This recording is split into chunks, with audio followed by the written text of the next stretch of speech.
Welcome to the Deep Dive, where we take complex topics and really distill them into essential knowledge for you. Today, we're plunging into a pretty critical medical condition that affects countless lives, often starting quite subtly: hypovolemic shock. Our goal, our mission for this deep dive isn't just about defining hypovolemic shock. We want you to really grasp its, well, surprisingly intricate mechanisms and the diverse ways it can show up, plus the very precise, life-saving strategies that medical professionals use to fight it. Get ready for some genuine aha moments, I think, and some surprising details that will make you truly well-informed on this vital subject. Okay, so let's unpack this then. What exactly is hypovolemic shock? You hear the term shock a lot, but this one, it's the most common type, right? And at its core, it's about low fluid volume. Exactly. It's characterized by a significant drop, a decrease in the intravascular volume. That's the fluid actually circulating inside your blood vessels.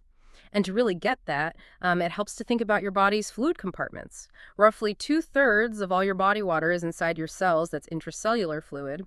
The other third is extracellular, and that's split between the intravascular space inside the blood vessels and the interstitial space, which is the fluid surrounding all your tissues. And here's something that surprises people. The interstitial fluid volume is actually about 3 to 4 times larger than the intravascular fluid. It's a huge reservoir. Wow, okay, so there's way more fluid around the vessels than in them. Precisely. And hypovolemic shock specifically kicks in when you lose a critical amount from that intravascular part. We're talking a reduction of about 15% to 30%. For an average 70-kilogram person, that's roughly 750 to 1,500 milliliters of blood loss. What's fascinating here is just how significant that specific volume loss is to trigger such a profound state. So it really underlines that it's not just about being a bit dehydrated, not just low fluid generally. It's a very specific depletion within the circulation system that triggers this physiological crisis. Yeah. Like draining the fuel tank, essentially. That's a good analogy. It's a critical failure of circulating volume. Yeah, it makes perfect sense. So, okay, how does this actually unfold inside the body then? Yeah. What's the sequence, the chain reaction that leads to this critical state once that volume drops? Right. It's a cascade effect, really. It all starts with that decrease in intravascular volume, less fluid inside the vessels. That immediately means less blood is returning to the heart. We call that decreased venous return. And if the heart isn't getting enough blood back, well, its chambers, the ventricles, can't fill up properly. So you get decreased ventricular filling. Okay, less in, less out, right? Exactly. If the heart isn't filling effectively, it can't pump effectively. So the stroke volume, that's the amount of blood pushed out with each heartbeat, it drops.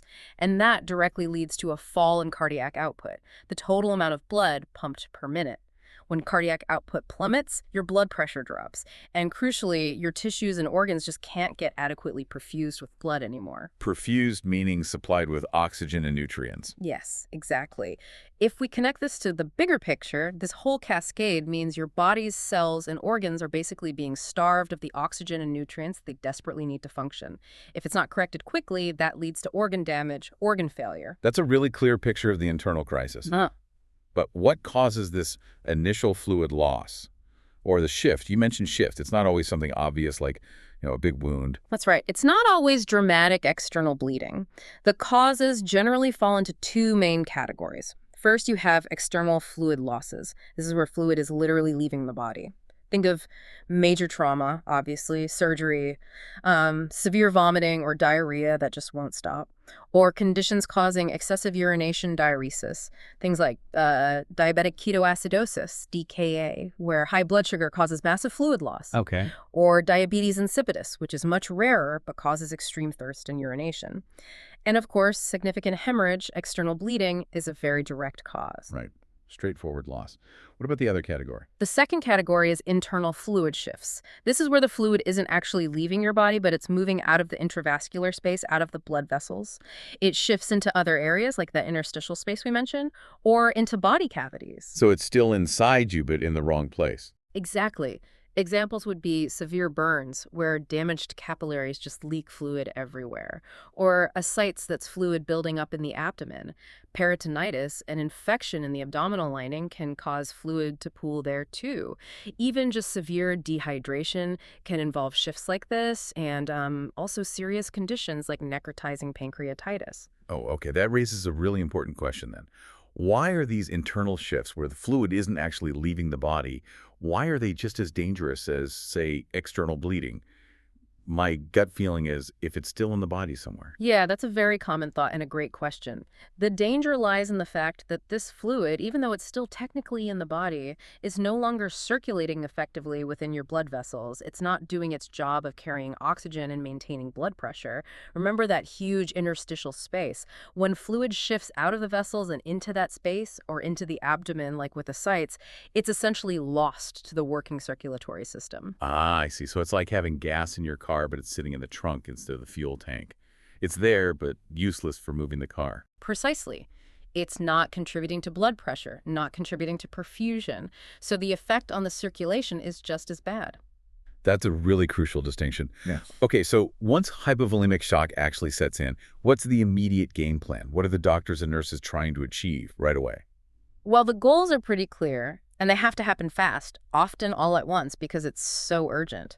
Number one, restore that intravascular volume, reverse the sequence we just talked about, get fluid back into the pipes. Number two, try to redistribute the fluid volume that's already in the body, move it back where it needs to be if possible. And number three, correct the underlying cause of the loss as quickly as humanly possible. Stop the leak, essentially. Okay, 3 big goals done simultaneously. Let's start with number 3, correcting the cause. And that seems like the most direct approach, right? Like if someone's bleeding, you stop the bleeding. If they're vomiting, you treat the vomiting. Yeah.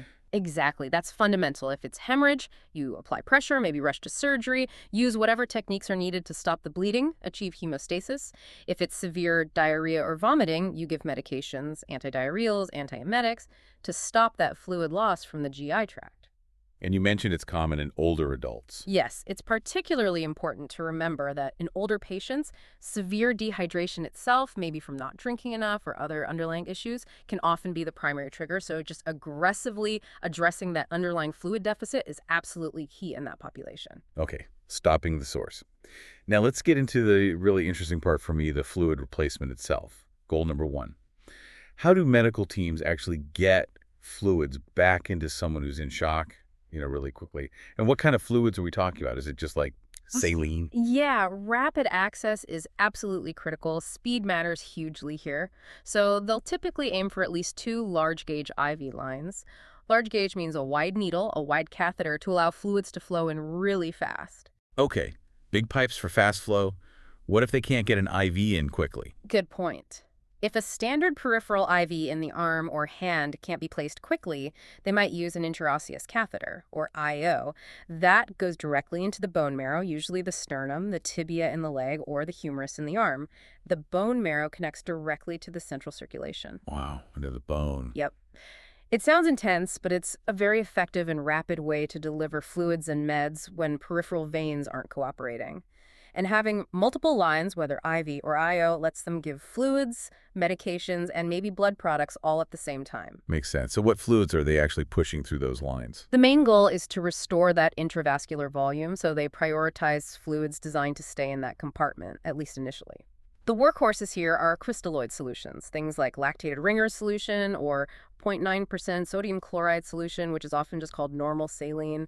These are basically electrolyte solutions, and they're good at expanding the volume within the blood vessels fairly quickly. Okay, crystalloids, like saline. Right. Now, here's a really key concept, especially if the shock is due to blood loss. The general recommendation is to administer 3 milliliters of crystalloid solution for every 1 milliliter of estimated blood loss. This is known as the 3.1 rule. Hold on, 3 times the amount. If you lost a liter of blood, you give 3 liters of crystalloid. That seems like a lot. Why so much? It does seem like a lot, doesn't it? And that's the aha moment for many people. It feels counterintuitive. But the reason is, these crystalloid solutions, while they do expand the intravascular volume when you first give them, they don't stay there completely. After about an hour or so, only roughly 1/3 of the infused crystalloid actually remains within the blood vessels. The other 2/3 leaks out into that interstitial space. Ah. Okay, so you need to give 3 times the volume just to make sure enough stays in circulation to do the job. Exactly. It's a surprisingly precise calculation based on how these fluids distribute in the body to ensure you're effectively restoring that crucial circulating volume. It compensates for that leakiness. Fascinating. Are crystalloids the only option? Not always. Sometimes colloid solutions are used, things like albumin. Colloids contain larger molecules, like proteins, that tend to stay within the blood vessels longer and pull fluid in. They can be more efficient at volume expansion in some cases. But it's really important to note certain types of colloids, specifically hetastarch and dextrin solutions, are generally not used anymore for hypovolemic shock Why not? because they can interfere with platelet aggregation. And platelet aggregation is Yeah. clotting, right? Exactly. Platelets are the tiny cells in your blood that clump together to form clots and stop bleeding. So giving something that stops them from working properly is usually the last thing you want when someone might be bleeding or has lost a lot of volume. Makes total sense. Okay, so crystalloids mainly, maybe colloids sometimes. What about actual blood? Right. Blood products are absolutely vital, especially if hemorrhage is the cause. The decision to give blood isn't automatic, though. It's based on how the patient responds to those initial crystalloids, how much blood they think was lost, and whether the patient actually needs more hemoglobin to carry oxygen. And also, if there are signs the blood isn't clotting properly, what we call coagulopathy. Okay. And when they do give blood, especially a lot of it, is there a specific way they do it? Yes, particularly when massive transfusion is needed, meaning replacing a large portion of the patient's blood volume very quickly. Research has shown that patients tend to do better when units of plasma, platelets, and packed red blood cells are given in a balanced ratio, typically 1 to 1 to 1. 1 unit of each given together. Why that specific mix? Well, think about what whole blood does. Packed red blood cells are primarily for carrying oxygen. Plasma contains clotting factors, and platelets are needed for the clot formation itself. Giving them in that 1.1.1 ratio more closely mimics replacing whole blood and helps address both the oxygen-carrying deficit and the potential clotting problem simultaneously. It supports hemostasis, stopping the bleeding. Got it. Restoring everything that was lost. Exactly. And throughout any transfusion, especially massive ones, the team is constantly monitoring everything: vital signs, bad gases, electrolytes, clotting labs, and just watching the patient's overall clinical appearance very, very closely. Okay, that covers fluids and blood. What about that second goal you mentioned, redistributing fluid? How does simply positioning the patient help? It might seem simple, but proper patient positioning can actually make a difference by helping fluid redistribute within the body. A common technique used, sometimes more as a diagnostic test, is the passive leg raise, or PLR. Passive leg raise. Yeah, you simply elevate the patient's legs, usually to about 45 degrees. This uses gravity to shift a bolus of blood, maybe 200, 300 milliliters from the veins in the legs, back into the central circulation towards the heart. It's like giving a mini temporary fluid bolus using the patient's own blood. And what does that tell you? If raising the legs causes an improvement in their vital signs, particularly a rise in blood pressure or cardiac output, it suggests the patient is fluid responsive. It means they likely will benefit from receiving more actual IV fluids. So it helps guide the fluid resuscitation. Exactly. It's a quick, non-invasive bedside test to help predict response to fluids. Okay, interesting. So what does this mean for that maybe older idea? Putting someone in the Trendelenburg position, head down, feet up, when they're in shock. I feel like I've seen that in old movies. Ah, yes, the Trendelenburg position. That's a really crucial point and a great example of how medical practice evolves based on evidence. The Trendelenburg position is actually not recommended, not indicated, for managing hypovolemic shock anymore. Really? Why not? The logic seemed to be getting blood to the brain. That was the thinking. But studies have shown it doesn't reliably increase blood pressure or cardiac output in shock states. And importantly, it can actually be harmful. Having the head down makes breathing more difficult because all the abdominal organs press up against the diaphragm, restricting lung movement. Oh, I didn't think about that. Makes breathing harder. Right. So it's a practice that's been largely abandoned for shock because the evidence doesn't support its benefit and it carries potential risks. Passive leg raise is different, temporary, and used diagnostically. Good to know. Okay, so we've covered fluids, positioning. What if fluids alone just aren't cutting it? If the blood pressure stays dangerously low despite pouring in fluids, what's next? That's when pharmacologic therapy, medications, comes into play.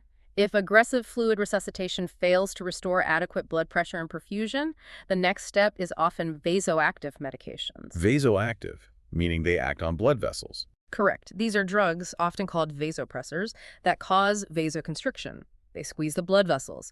By constricting the vessels, they increase resistance in the circulation, which helps to raise blood pressure and hopefully improve flow to vital organs. They're used to support the circulation and prevent complete cardiovascular collapse or cardiac failure. kind of a backup plan if fluids aren't enough. Essentially, yes. They help buy time while the underlying cause is addressed and fluid volume is further optimized. And of course, separate from vasopressors, medications are also crucial to treat the original cause of the fluid loss, as we mentioned. So things like insulin if it's DKA, desmopressin for diabetes insipidus, antidiarrheals, antiemetics, those are all part of the pharmacologic approach too. Got it. So beyond these major interventions, fluids, positioning, meds, there's this constant need for vigilance, right? Managing the patient minute to minute, watching for changes. Who's primarily handling that? That's where nursing management is absolutely central and critical. Their role really starts even before shock develops, with primary prevention. Wow. This means closely monitoring any patient who's at risk for fluid deficits. Maybe someone post-op, or someone with severe vomiting and assisting with fluid replacement before their intravascular volume gets critically low. Proactive care. Catching it early. Exactly. And once shock is present or being treated, nurses are ensuring the safe administration of all those prescribed fluids and medications, keeping meticulous records, which is vital. They're also the ones constantly monitoring for and reporting any complications or side effects of the treatments. For instance, those vasoactive medications we just discussed. They need to be given via volumetric FOV pumps for precise control, and nurses manage that closely. Okay, you mentioned complications. What are the big risks when you're giving such large volumes of fluid or blood so rapidly? It sounds like you could potentially overshoot. You absolutely can, and that's a major concern. Administering fluids and blood safely requires extreme vigilance. Before transfusions, nurses ensure blood samples are drawn quickly for baseline counts and for typing and cross-matching, anticipating the need for blood. Then, during rapid resuscitation, they watch closely for signs of fluid overload or other complications. A key one, especially with blood transfusions, is TACO, that stands for Transfusion-Associated Circulatory Overload. TACO, like the food. Yeah, memorable acronym, but it's serious. It's basically cardiovascular overload. The heart just can't handle the volume being infused so quickly. Patients develop signs of heart failure, like difficulty breathing, maybe crackles in the lungs. The risk is higher in older adults or anyone with pre-existing heart problems. Okay, TACO is too much fluid for the heart. What else? Another serious one, also related to transfusions, particularly massive ones, is trial-eye transfusion-related acute lung injury. This is different from TACO. It's an acute inflammatory reaction in the lungs, causing sudden pulmonary edema fluid in the lungs, low oxygen levels, respiratory distress. It usually happens within hours of the transfusion. Lungs filling with fluid. That sounds bad. It is. It's a very serious lung injury. And then, related more to just massive fluid resuscitation in general, not just blood, is the risk of abdominal compartment syndrome, or ACS. Abdominal compartment syndrome. Yeah. If you give enormous volumes of fluid, sometimes that fluid can leak into the abdominal cavity or cause swelling of the organs there. This increases the pressure inside the abdomen, which can compress blood vessels and organs, impairing their function. It often shows up initially with breathing problems because the high pressure pushes up on the diaphragm, and also decreased urine output as the kidneys get compressed. Wow. Okay, so TACO, trial-eye, ACS, those are serious potential downsides to aggressive resuscitation. How do they keep track of all this? What are they constantly watching to prevent these or catch them early? It's a combination of things. They're watching hemodynamic parameters very closely. This often involves invasive monitoring, like measuring central venous pressure, or CVP. CVP. Central venous pressure. It's a measure of the pressure in the large veins near the heart, basically reflecting how much blood is returning to the heart and how well the heart is handling that volume. It helps guide fluid administration. Too low might mean more fluid needed. Too high could signal overload. They're also tracking all the standard vital signs, constantly blood pressure, paying attention to the pulse pressure too, heart rate, heart rhythm. Arterial blood gases, ABGs, give crucial information about oxygen levels and acid-base balance. Serum lactate levels are monitored. High lactate suggests tissues aren't getting enough oxygen. Hemoglobin and hematocrit track red blood cell levels, especially important with bleeding or transfusions. You mentioned bladder pressure. Yes, sometimes bladder pressure monitoring is used as an indirect way to estimate intra-abdominal pressure, to watch for that abdominal compartment syndrome. And of course, fluid intake and output are meticulously recorded. Every drop in, every drop out. Temperature is also key. Pouring in large volumes of room temperature or refrigerated fluids can rapidly cool the patient down, causing hypothermia, which messes up clotting and other body functions. So IV fluids often need to be warmed. Okay, lots of numbers and monitors. What about just looking at the patient? Physical assessment. Absolutely crucial. Nurses are constantly performing focused physical assessments. A key thing they look for is the jugular veins in the neck. Are they flat, suggesting low volume, or are they distended, bulging out? Jugular venous pressure, or JVP, is estimated by looking at these veins. JVP is typically low or flat in hypovolemic shock. As treatment works and volume is restored, the JVP should come up to normal.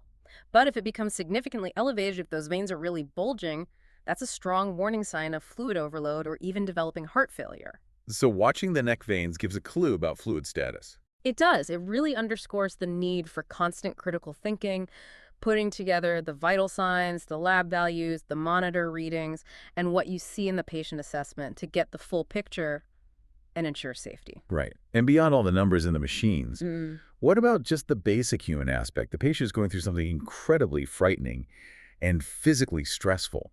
What about their comfort and safety? That's absolutely vital and sometimes gets overlooked in the rush of critical interventions, but it shouldn't.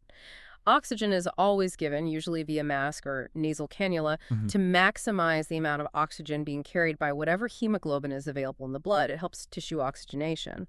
And if the patient is conscious but maybe confused or scared, which is very common in shock, taking the time for frequent, calm explanations about what's happening, why they need that oxygen mask, what the procedures are, that can significantly reduce their fear and anxiety. Just explaining things helps. Tremendously. And all efforts must also be directed to their general safety, preventing falls if they're weak or confused, keeping them warm, managing pain if present. Comfort and safety are integral parts of the care. We have certainly taken a deep dive today. We've really dissected hypovolemic shock from what it actually is, that intravascular volume loss, through its complex cascade inside the body, and then into the really precise, multifaceted strategies used to combat it. Everything from the specific fluid types, those crystalloids, and the 3.1 rule, the 1.1 blood ratio, to positioning medications and that incredibly vital monitoring and nursing vigilance. It really is remarkable, isn't it? Both the sheer sophistication of how the body responds to this extreme stress and the equally sophisticated rapid interventions that are required to support it and pull someone back from the brink. Understanding this whole process, it's more than just medical knowledge. It's really an appreciation for this intricate dance between physiology and crisis and the interventions needed. Absolutely. It leaves me thinking, given how incredibly quickly hypovolemic shock can escalate, sometimes from what seems like subtle fluid loss initially to a full-blown life-threatening emergency, what does this deep dive truly suggest about the fundamental importance of just swift recognition and immediate informed action in any kind of medical crisis, even those that aren't shock? Some to think about.